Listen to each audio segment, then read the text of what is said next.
Dayıcım yeter. Yeter yeter.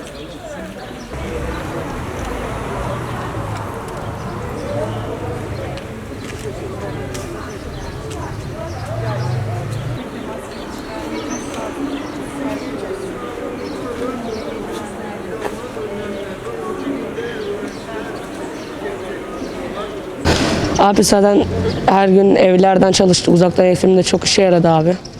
Evlerde çalıştık. Gayretimizi gösterdik. İnşallah başarılı olacağız. Bizim için biraz daha iyi oldu. Zaman kazandık.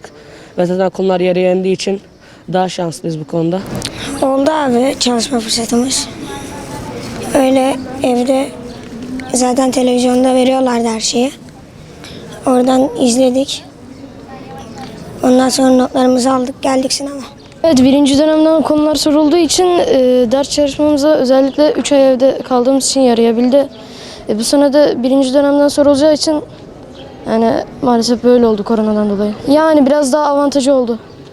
Evet, yani daha rahat. Aynen öyle. Yani ders çalışarak, vakit geçirerek evde illaki bir yolunu bulduk ders çalışmanın yani. Evde kaldığımız için bazı şeyler yaptık. Evde kaldım. Bir sürü test aldım. Okul olmadığından vaktim çok oldu. O yüzden zamanım da oldu yani. Yani evdeydik. Sonra yani çıktığımızda bilmiyorum yani çok sıkıcıydı falan. Peki ders çalışma ile ilgili size faydası oldu mu? Oldu evet. Yani evet. Oldu. Daha çok çalıştım. Peki sınava hazır mısın? Kendini heyecanlı hissediyor musun? Hazırım. Heyecanlı değilim.